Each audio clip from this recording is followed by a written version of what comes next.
The rain had been falling since dawn, turning the cemetery soil into dark, heavy mud, when a single father dropped to his knees before a modest headstone and pressed his forehead against the cold granite as if it were the last solid thing holding his life together.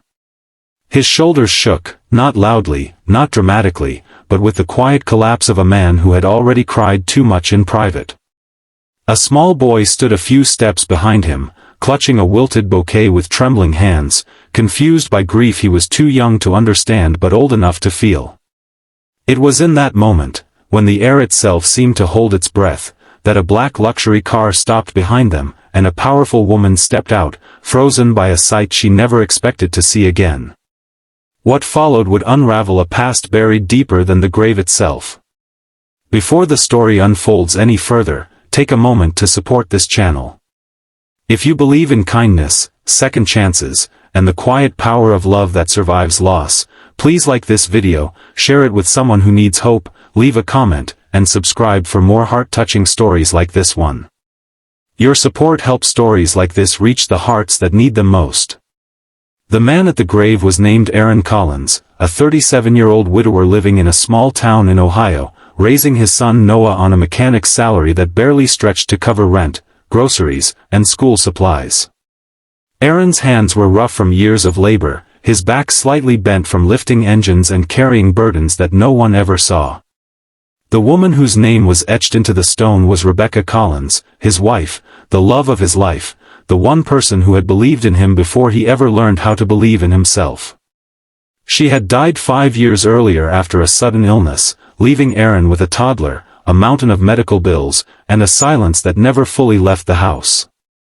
Every year on the same day, he brought Noah here, rain or shine, to remind himself that love did not disappear just because life moved on.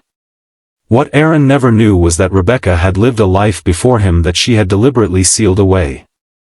Before Ohio, before the tiny wedding, before the late nights counting coins at the kitchen table, she had once been married into wealth so vast it made headlines. Her first marriage had been to Jonathan Hale, heir to a billion-dollar investment empire based in New York. The union had been public, glamorous, and suffocating. Rebecca had walked away from it after discovering that money could buy everything except peace, signing papers that erased her name from Jonathan's world entirely. She changed cities, changed circles, and eventually changed her life when she met Aaron, a man with nothing to offer except honesty, patience, and love. The woman stepping out of the black car was Sarah Hale, Jonathan's sister, now the chief executive of the family corporation and one of the most influential business leaders in the country. She had come to Ohio for a charity acquisition tied to rural healthcare, unaware that fate had scheduled a confrontation of truths she never asked for.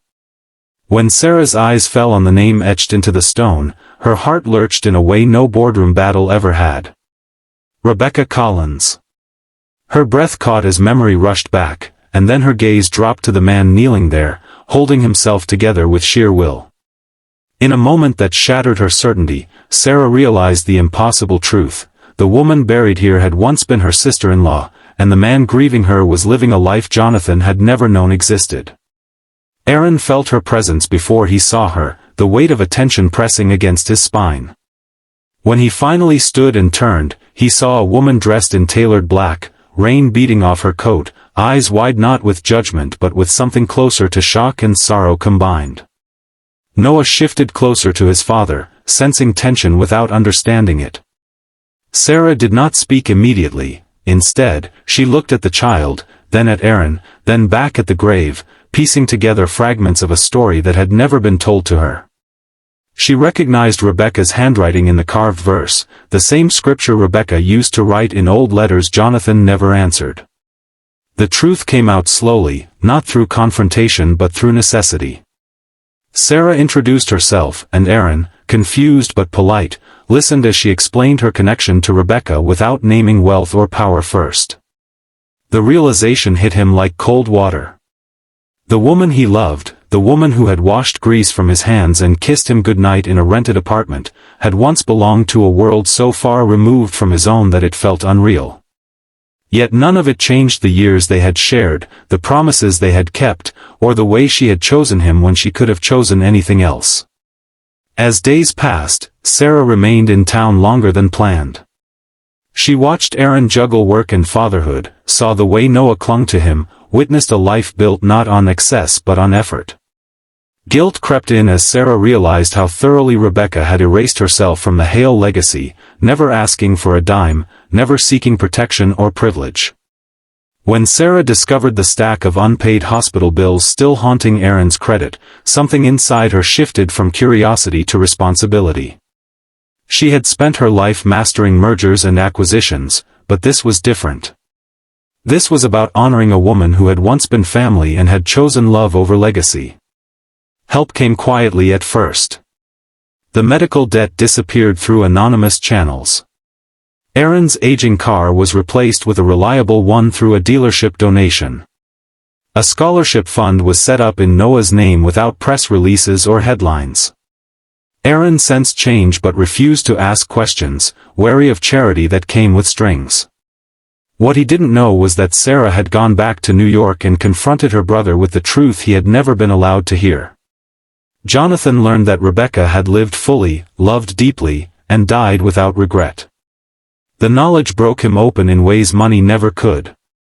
Months later, on a clear spring morning, Aaron returned to the grave alone. The cemetery was quiet, the grass green, the air lighter. He spoke softly to the stone, telling Rebecca that Noah was thriving, that life was still hard but no longer hopeless. He told her about the mysterious help, about a woman named Sarah who had stepped into their lives like a bridge between worlds. For the first time since Rebecca's death, Aaron felt something close to peace. If this story has touched your heart so far, please pause for a moment and share your thoughts in the comments. Your words matter more than you know, and they help keep stories like this alive. Near the end of that year, Aaron received an invitation that terrified him, a request to attend a private family memorial in New York, not as an outsider, but as the man Rebecca had chosen. Standing in a room filled with portraits, power, and polished grief, Aaron realized something profound. He had never been the poor replacement husband. He had been the final chapter of a woman's search for truth. Sarah stood beside him, not as a billionaire executive, but as someone humbled by the realization that love could thrive far away from wealth. As the evening ended, Aaron looked at Noah laughing under crystal chandeliers and felt the invisible thread connecting past and present finally loosen. He had knelt at a grave believing he was alone in his loss, unaware that his quiet life held the power to change hearts far richer than his own. If this story moved you, inspired you, or reminded you that love matters more than status, please like this video, share it with someone who needs hope, and subscribe to the channel for more emotional stories. And before you go, leave a comment below telling us what this story made you feel. Your voice is part of this journey too.